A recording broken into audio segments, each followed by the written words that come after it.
Bismillahirrahmanirrahim. Qala al-musannifu rahimahullahu ta'ala wa nafa'ana bihi wa bi ulumihi wa bi karamatihi. Thumma yajibu salajengna wajib lahu pikeun Allah ta'ala maha luhur Allah naon sab'u sifatin 7 pirang-pirang sifat. Tusamma anu dinamian itu sifat sifatil ma'ani ku pirang-pirang sifat ma'ani.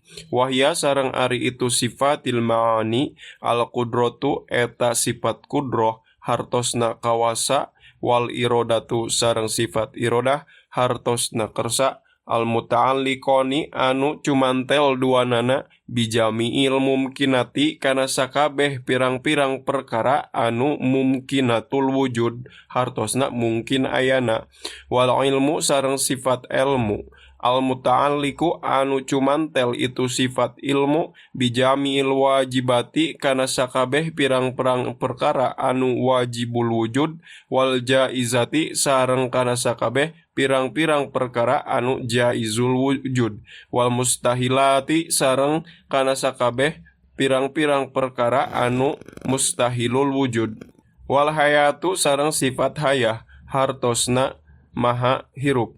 Wahya sareng ari itu hayah la tata'allaku eta teu cumantel itu sifat hayah bisyai'in kana hiji perkara wasam'u sareng sifat sama hartosna maha nguping wal basoru sareng sifat basor hartosna maha ningali al muta'alliqoni anu cumantel duanana bijami'il maujudati kana sakabeh pirang-pirang perkara anu diayakeun wal kalamu sareng sifat kalam alladzi anu laisa sanes itu ladzi biharfin eta haraf wala sautin sareng sanes sora wa yata'allaku sareng cumantel itu sifat kalam bima kana perkara yata'allaku cumantel bihi kana ma naun al ilmu sifat ilmu minal muta'allaqati nyatana pirang-pirang perkara anu dicantelan.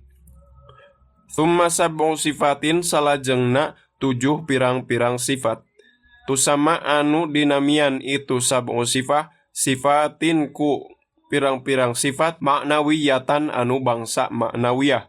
Wahya sareng ari itu sifat maknawiyah mulazimatun eta anu ngamisti lisab'il ula kana 7 sifat anu pertama. Wahya sareng ari itu sifat maknawiyah kaunuhu ta'ala eta kabuktosanana Allah ta'ala mahalur Allah qadiron eta anu maha kawasa wa muridan sareng anu maha kersa wa aliman sareng anu maha uninga wa hayyan sareng anu maha hirup wa samian sareng anu maha nguping wa basiron sareng anu maha ningali wa mutakalliman sareng anu maha ngadawuh wallahu a'lam bissawab.